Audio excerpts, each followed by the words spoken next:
Let's talk a little bit about the autonomic nervous system and hemodynamics.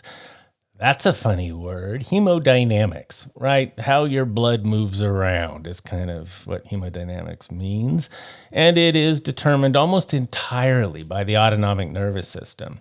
And so, one of the key factors that we just talk about all the time is hypertension, right? What is hypertension? Well, there's sort of a generic answer. It's like if your blood pressure is, it's two numbers, there's a top number and a bottom number. The top number is called your systolic blood pressure. The bottom number is called diastolic. If you're systolic, the top number, is consistently greater than 130, and your bottom number is, greater than 90, we would then ultimately make a diagnosis of hypertension, and we would only do that because it matters, right? It's like one of the main contributors to the development of atherosclerotic coronary heart disease and peripheral vascular disease. And so when we recognize this in people, you have hypertension, you need this medication every day for the rest of your life. And for some people that is true, right? Because they're not going to do the other things that will help them not have hypertension, right? But hypertension is largely the consequence of autonomic dysfunction. Other things too that are influenced by the performance of your autonomic nervous system, like endothelial dysfunction, play a role as well. But it is a major contributor in terms of cardiac risk, and it's something we should take seriously. But it's not as if the only solution is pharmacy. Right? Drugs are not the answer for everything, even though it sure seems like they are, right? These days you go to a doctor and that doctor doesn't give you a prescription right away. Many people would say, well, that's not a good doctor. That doctor did not treat me, because we're so indoctrinated into this idea that there's only one way to treat a medical problem, and that's with a pill. And if that doesn't work, surgery.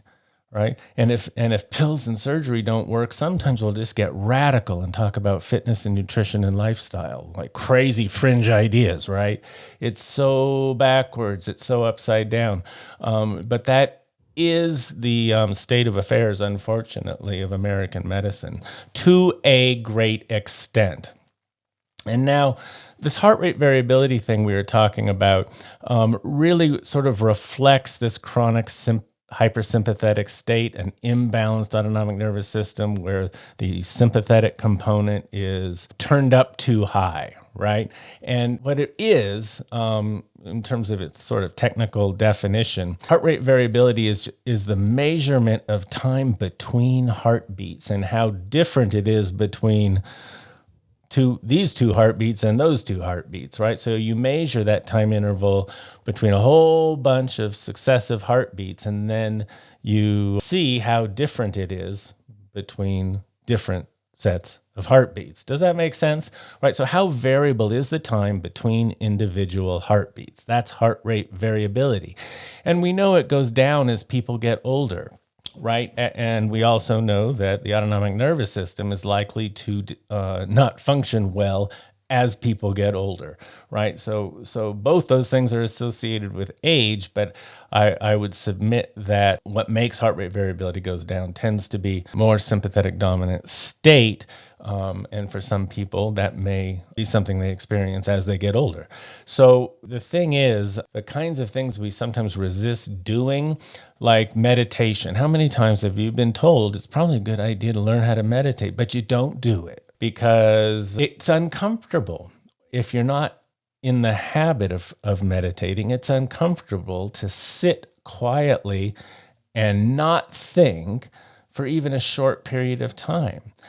And the reason it's uncomfortable is because of the experience of the chronic stress response of having our sympathetics turned up too high. So, it's sort of like saying, well, yeah, if we didn't have that, we wouldn't need to meditate, right? And so we resist the thing that fixes the state we're in because of the state we're in. start slow and be patient with yourself, but you actually can influence the autonomic nervous system through things like meditation and biofeedback, progressive relaxation techniques. And there's a whole bunch of different ways of meditating. I think transcendental meditation is very effective and attractive, but some people uphold that mindfulness meditation works better for them. Having a practice is probably more important than the actual technique that you employ.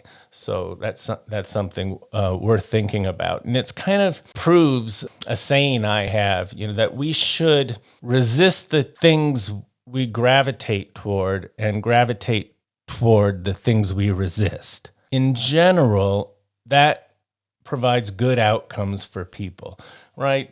Doing the things that we're resisting and not doing the things that seem to be easy and attractive, right? The path of least resistance sometimes tend to not be the healthy choice in life, right? So it's sort of a way of helping us with the decisions. If meditation's uncomfortable, you probably should be doing it, right? That's why you should be doing it, because it's uncomfortable. Something to think about.